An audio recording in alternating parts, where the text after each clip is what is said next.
अब तक हमने देखा कि अभिक की सुदेश जी के ड्राइवर के साथ पार्टी वेन्यू पर पहुंच गया था, जहां पर बाउंसर उसे अंदर बार में नहीं जाने देते तो ड्राइवर जल्दी से सुदेश जी को कॉल करके बुला लेता है।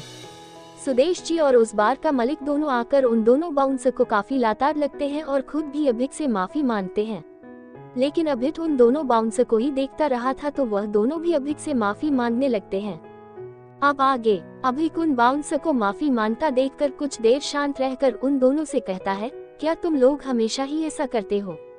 अभिक की बात सुनकर वह दोनों शर्मिंदगी से अपनी गर्दन नीचे झुकाकर चुपचाप खड़े हो जाते हैं। उनकी शक्ल बिल्कुल ऐसी हो गई थी जैसे मनो वह अभी रो ही देंगे। अभिक भी उन दोनों की माफी सुनकर बात को ज्यादा आगे नहीं बढ़ता है और उन दोनों से कहता है, ठीक है, इस बार मैं तुम्हें माफ कर रहा हूँ, लेकिन अगली बार से ध्यान रखना कि किसी को देखकर उसके कपड़ों से उसे जज मत करना। अभिक की बात सुनकर वह दोनों बाउंसर हाँ में अपना सिर हिला देते हैं। तो वही सुदेश जी और वह बार के ओनर दोनों ही अभिक की काइंडनेस देखकर काफी खुश होते हैं और अभिक को अंदर आने का इशारा करते हैं। अभिक भी उन दोनों का इशारा देखकर हाँ में सर हिलाते हुए बार के अंदर चला जाता है। दूर से दो जोड़ी काली आंखें अभिक को देख रही थी। वह अभिक के अंदर जाते ही एकदम से हट जाती हैं। वह और कोई नहीं अंजलि और उसका ड्राइवर थे। अंजलि अभिक की कार का पीछा करते हुए इस लोकेशन पर पहुंच गई थी। तभी अंजलि अपने फोन से किसी को मैसेज करती है और एक नंबर पर अपनी कर्ट लोकेशन सेंड कर देती है। लगभग 10 मिनट बाद ही वहां पर एक कार आकर रुकती है, जिसमें से हाई हील्स पहने एक लड़की बाहर निकलती है। उसकी पर्सनैलिटी बहुत डिफरेंट थी। उसने अपने पूरे गेटअप में सभी चीज ब्लैक कलर की पहनी थी और वह अंजलि की तरफ अपने कदम बढ़ाती जा रही थी। अंजलि के पास पहुंचकर वह लड़की अंजलि को देखकर अपनी एक आई ब्लिंक करके इवल स्माइल के साथ बोली, ओ स्वीट हार्ट अंजलि, आज किस पर अपनी अदाएं बिखेरने वाली हो या फिर किसी को टॉर्चर करने वाली हो? उस लड़की की बात सुनकर अंजलि बोली, ओ प्लीज आलिया, एटलीस्ट यहाँ तो कुछ मत बोलो, जो भी बात करनी है अंदर चलकर करते हैं। अंजलि की बात सुनकर आलिया हंसते हुए बोली, ओह, तो अंजलि को लोगों से फर्क भी पड़ता है, लेकिन ये कब से हो गया? आलिया की बात सुनकर अंजलि कुछ रिएक्ट नहीं करती और बार की तरफ अपने कदम बढ़ा देती है। अंजलि को अंदर जाते देखकर आलिया भी उसके पीछे पीछे चलने लगती है। आलिया एकटक अंजलि को देखे जा रही थी। तभी वह दोनों बार की मैन एंट्रेंस पर पहुंचती है, जहां पर वह दोनों बाउंसर अभी भी खड़े थे। अंजलि बार एंट्रेंस पर पहुंचकर उन दोनों बाउंसर को अजब सी नजरों से देखती है और फिर मुंह बनाकर हंसते हुए वहां से अंदर चली जाती है। अंजलि का रिएक्शन देखकर वह दोनों बाउंसर कुछ समझ नहीं पाते, पर आपस में एक दूसरे को देखकर चुप हो जाते हैं।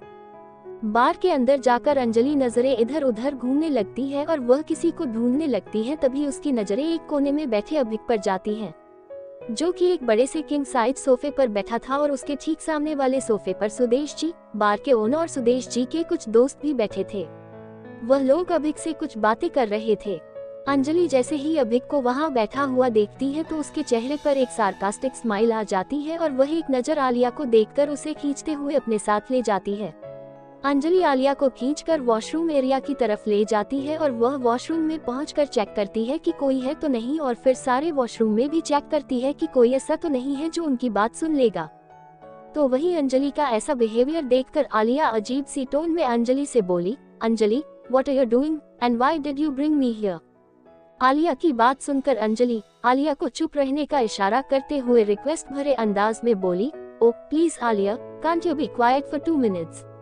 I'll just check first if there's anyone here. Anjali की बात सुनकर आलिया फ्रस्ट्रेटेड होकर अंजलि से बोली, okay, go ahead and check it. After that calmly explain what the matter is. Anjali Alia की बात को नजरअंदाज करते हुए इधर उधर देखने लगती है और जब उसे संतुष्टि हो जाती है कि आसपास में कोई नहीं है, तो वह एक लंबी सांस लेकर खुद को शांत करती हूँ और आलिया के पास आकर आलिया से कहती है, हाँ तो बात यह है कि मैं किसी को मारना चाहती हूँ। अंजलि की बात सुनकर आलिया अचानक से मुस्कुरा देती है और मुस्कुराते हुए ही अंजलि से कहती है, ओ स्वीट हार्ट, तो इतनी सी बात के लिए इतना सस्पेंस बढ़ाने की क्या जरूरत थी? मुझे बता दिया होता, मैं अपने आदमियों को बुलाकर उसकी अच्छे से खातिरदारी करवा देती। अंजलि आलिया की बात सुनकर अपनी आंखें बंद करके एक गहरी सांस लेते हुए अपने चेहरे पर बनावटी मुस्कान बनाकर आलिया से बोली, आलिया, मैं किसी को पीटने की बात नहीं कर रही बल्कि जान से मारने की बात कर रही हूँ, लेकिन मैं उसे मार नहीं सकती। जस्ट बिकॉज ऑफ दैट उन्होंने मुझे मना किया कि मैं ऐसा वैसा कुछ ना करूं, लेकिन इतनी आसानी से मैं उसे छोड़ भी नहीं सकती। अंजलि को इतना फ्रस्ट्रेटेड देखकर और उसके मुंह से किसी को जान से मारने की बात सुनकर आलिया उसे देखती रहती है। फिर कुछ सोचते हुए अंजलि से कहती है, लेकिन ये तो बताओ कि तुम बात किसकी कर रही हो और अंकल क्यों नहीं चाहते कि उसे कुछ हो? What's your problem? तुम मुझे बता सकती हो, शायद मैं तुम्हारी कोई हेल्प कर सकूं। आलिया की बात सुनकर अंजलि खुद को रिलैक्स करते हुए आलिया से बोली, मुझे पता था कि बस तुम ही मेरी इस काम में हेल्प कर सकती हो, इसलिए तो मैंने तुम्हें यहाँ बुलाया है। अंजलि की बात सुनकर आलिया बोली, मैं तुम्हारी हेल्प तो कर दूंगी, लेकिन पहले तुम्हें सारी बात तो एक्सप्लेन करनी होगी कि हुआ क्या है। आलिया की बात सुनकर अंजलि उसे शुरू से लेकर अब तक की अभिक के बारे में सारी बातें बता देती है। आलिया तो अंजलि की बातों पर विश्वास ही नहीं कर पा रही थी। आलिया को शॉकिंग स्टेज में देखकर अंजलि आलिया से बोली, क्या हुआ तुम्हें, तुम ठीक तो हो ना? अंजलि की बात सुनकर आलिया चौंकते हुए बोली, आर यू सीरियस? क्या वह लड़का इतना ज्यादा अमेजिंग है? आलिया की बात सुनकर अंजलि आलिया को घूरते हुए बोली, रियली आलिया, तुम्हें वह लड़का अमेजिंग लगता है? मैं तो उससे परेशान हो चुकी हूँ। अंजलि की बात सुनकर आलिया हैरान होते हुए बोली, यार वह बंदा अमेजिंग ही है, अगर तुझे उससे कोई प्रॉब्लम है तो उसे सॉर्ट आउट कर लेना। अंजलि गुस्से में बोली, मुझे उससे कोई प्रॉब्लम नहीं है, बल्कि वही मेरी प्रॉब्लम है। अंजलि की बात सुनकर आलिया समझ चुकी थी कि अंजलि अब उसकी एक नहीं सुनने वाली और वह वो करके ही रहेगी जो वह करना चाहती है। इसलिए आलिया डायरेक्ट पॉइंट पर आते हुए अंजलि से कहती है, ओके फाइन, अब बताओ भी कि तुम करना क्या चाहती हो। आलिया की बात सुनकर अंजलि ईविल स्माइल के साथ बोली, ड्रग्स, मैं उसे ड्रग्स दे दूंगी ताकि वो पैरालाइज हो जाए। मैं उसे दूसरा ड्रग्स देने वाली थी, लेकिन वह अवेलेबल नहीं हो पाया उस ड्रग्स से, तो उसका ब्रेन ही डैमेज हो जाता। लेकिन अनफॉर्चुनेटली वह ड्रग्स मिल नहीं पाया, तो पैरालाइजिंग ड्रग्स से ही काम चलाना पड़ेगा। एटलीस्ट वह मेरे रास्ते से तो हटेगा। अंजलि ये सब बोलते समय बिल्कुल किसी फाइस्को की तरह लग रही थी। आलिया भी अंजलि का पागलपन सुनकर एकदम सॉफ्ट होते हुए अंजलि से बोली, what are you kidding? How can you do this? जब उस इंसान ने तुम्हारे साथ कुछ भी गलत नहीं किया है तो तुम उसे पैरालाइज कैसे कर सकती हो? Paralysed like seriously worried, head shaking horizontally. Anjali Alia की बात सुनकर कोई रिएक्ट नहीं करती, तो आलिया अंजलि को समझाते हुए कहती है, अंजलि डोंट डू दिस, तुम ऐसा कुछ नहीं करोगी, समझने की कोशिश करो यार, ये सही नहीं है। अगर तुम्हें कंपटीशन उसके साथ कंटिन्यू नहीं करना है तो उसे कुछ देर के लिए बेहोश कर दो या फिर उसे किडनैप कर लो, लेकिन पैरालाइज। आलिया के समझाने पर भी अंजलि कुछ समझने को तैयार ही नहीं थी और वह आलिया की बातों को ऐसे इग्नोर कर देती है जैसे उसने आलिया की बात सुनी ही नहीं थी। अंजलि आलिया को देखकर आलिया से कहती है, मैंने तो तुम्हें बस यहाँ पार्टी में एंजॉय करने के लिए बुलाया है। अगर तुम मेरे साथ एंजॉय करती हो तो ठीक है, वरना तो तुम यहाँ से जा सकती हो। मैं अपना काम भी अकेले कर लूंगी और एंजॉय भी अकेले ही कर लूंगी। अंजलि का ऐसा जवाब सुनकर आलिया ना में सर हिला देती है। उसे समझ आ गया था कि अब अंजलि को समझाने का कोई फायदा नहीं है और ना ही इसे रोका जा सकता है, इसलिए वह नॉर्मली ही अंजलि से कहती है, ठीक है, मैं भी तुम्हारे साथ ही रुक जाती हूँ। आलिया की बात सुनकर अंजलि हल्का सा मुस्कुरा देती है, लेकिन उसकी मुस्कान बहुत खतरनाक लग रही थी। अभी तो इन सब बातों से बेखबर था, उसे तो पता ही नहीं था कि उसके खिलाफ कुछ खतरनाक प्लान किया जा रहा है। वह तो आराम से सुदेश जी से बातें करने में लगा हुआ था। अभिक के सामने बैठे सुदेश जी तो अभिक को अपने सभी दोस्तों से मिलवा रहे थे। अभिक भी उन सभी से अच्छे से बात कर रहा था। तभी सुदेश जी का के एक दोस्त मिस्टर कृष्ण मेहता अपना हाथ टेबल की तरफ बढ़ाकर जैसे ही वाइन का गिलास उठाने की कोशिश करते हैं, उनके हाथ में बहुत तेज दर्द होता है और वह झट से अपना हाथ पीछे ले लेते हैं और उनके मुंह से हल्की सी आह निकलती है। अभिक भी इस बात को नोटिस कर लेता है और मिस्टर कृष्णा मेहता से कहता है, अंकल क्या आप ठीक है? अभिक की आवाज सुनकर सभी उसकी नजरों का पीछा करते हैं, तो उनकी नजर कृष्णा मेहता पर जाकर रुकती है, जो कि अपना दायां हाथ अपने बाएं हाथ से पकड़े बैठे थे। उनके चेहरे पर दर्द वाले एक्सप्रेशंस का दिखाई दे रहे थे। उनकी ऐसी हालत देखकर सुदेश जी मिस्टर मेहता से बोले, मेहता तुम ठीक हो ना? सुदेश जी की आवाज सुनकर मिस्टर मेहता हाँ में सर हिलाते हुए सुदेश जी से बोले, हाँ मैं ठीक हूँ। मिस्टर मेहता की बात सुनकर अभिक मिस्टर मेहता को देखकर बोला, अंकल लेकिन आप ठीक लग तो नहीं रहे हैं। आई थिंक आपको कुछ प्रॉब्लम है, अगर आप चाहे तो हमें बता सकते हैं। अभिक की बात सुनकर बाकी सभी भी उसकी हाँ में हाँ मिलते हुए एक साथ बोले, हाँ हाँ मेहता तुम हमें बता सकते हो, क्या प्रॉब्लम है?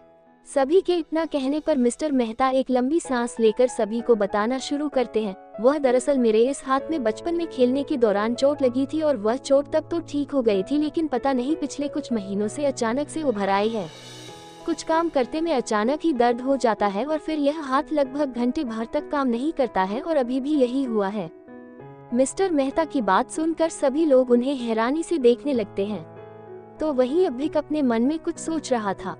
तभी अभिक मिस्टर मेहता की तरफ देखते हुए बोला, अंकल क्या मैं आपका हाथ चेक कर सकता हूँ? अभिक की बात सुनकर सभी लोग मिस्टर मेहता की जगह अब उसे देख रहे थे और मिस्टर मेहता भी अभिक को ही देख रहे थे। तभी अभिक उनसे दोबारा पूछता है, अंकल क्या मैं चेक कर सकता हूँ?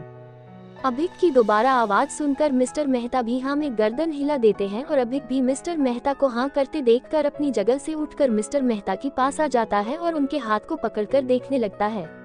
अभिक मिस्टर मेहता के हाथ को पकड़कर अपने मन में ही सिस्टम से कहता है, सिस्टम क्या तुम इसे स्कैन कर सकते हो?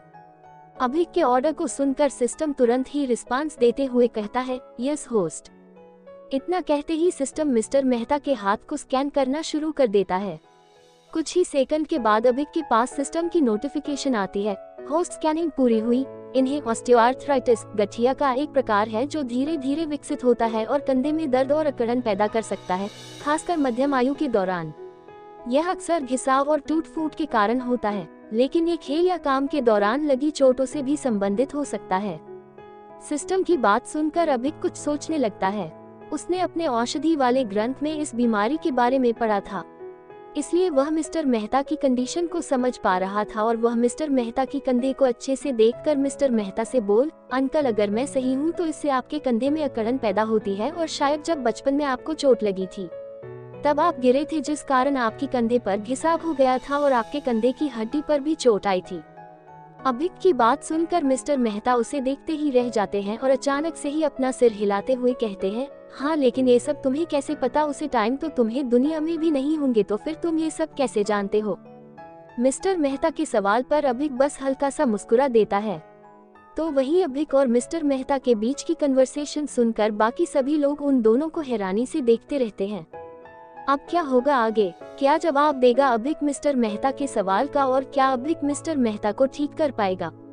तो वही अंजलि कैसे देने वाली है अभिक को ड्रग्स? क्या अंजलि सच में अभिक को ड्रग्स दे देगी या नहीं? और क्या होगा ड्रग्स लेने के बाद अभिक का अंजाम? क्या अभिक को अपने खिलाफ चल रही साजिश के बारे में पता चल पाएगा या फिर वह ऐसे ही उन सब बातों से बेखबर इस पार्टी का आनंद लेता रहेगा? अपने इन्हीं सभी सवालों के जवाब जानने के लिए देखते रहिए द मिस्टीरियस मैन, सिर्फ आपके अपने YouTube चैनल पर।